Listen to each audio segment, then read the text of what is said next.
우선 어려운 여건 하에서도 새 정부의 정책 추진을 전폭적으로 지원해 주고 계신 권성동 원내대표님을 비롯한 당 지도부와 의원님들께 깊은 감사의 말씀을 드립니다. 새 정부가 출범한 지 한 달여가 지났습니다. 정부는 출범 초부터 민생 안정을 최우선에 두고 소상공인 피해 지원 등을 위한 추경, 긴급 민생 안정 10대 프로젝트 등을 추진하였습니다. 최근 우리 경제는 복합 위기의 매우 엄중한 상황에 직면해 있습니다. 우크라이나 전쟁, 주요국 통화 긴축 등 대외 리스크가 크게 확대되며 고물가 상황이 지속되고 성장 둔화 우려도 확대되고 있습니다. 이러한 경제 어려움의 이면에는 해발 인플레이션의 국내 전이 확산과 함께 지난 수년간 정부 재정 주도의 경제 운영과 기업 활력을 저해하는 각종 규제 등에 따른 민간 활력 저하, 체질 개선 지연 등 우리 경제의 근본적 문제도 크게 작용하고 있는 것으로 판단됩니다.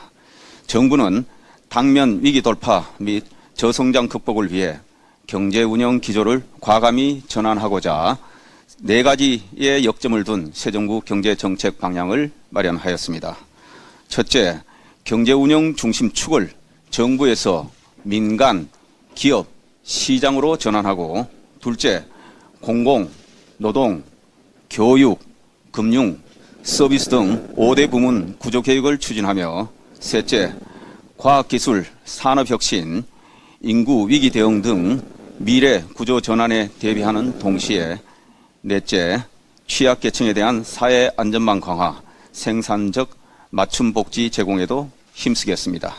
아울러 당면 현안인 민생경제 안정과 리스크 관리에도 만전을 기해 나가겠습니다. 다만 현재의 위기 상황을 돌파하기 위해서는 정부의 정책 노력만으로 한계가 있습니다.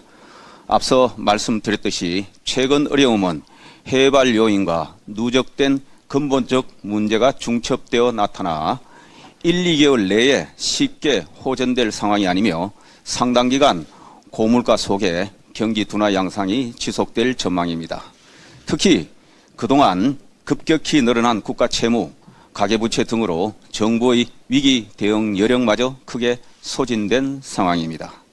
여러모로 어려운 여건이지만 정부는 가능한 정책 수단을 총동원하여 민생 안정과 물가 안정을 최우선 순위에 두고 대응해 나가는 동시에 경제 체질 개선을 통한 성장 잠재력 제고에도 총력을 다하겠습니다. 당면한 복합 경제 위기 상황을 이겨내고 물가 안정과 경제 활력 회복, 생산성 향상을 통한 성장 잠재력 확충 등을 이뤄내기 위한 경제 전쟁의 대장정이 시작되었습니다. 새 정부는 이 전쟁에서 반드시 이겨내야 합니다. 정부가 앞장서서 최선을 다하겠습니다. 당과 국회도 현 경제 위기 상황을 이겨나가는데 함께 힘을 모아주실 것을 당부드립니다. 이상입니다.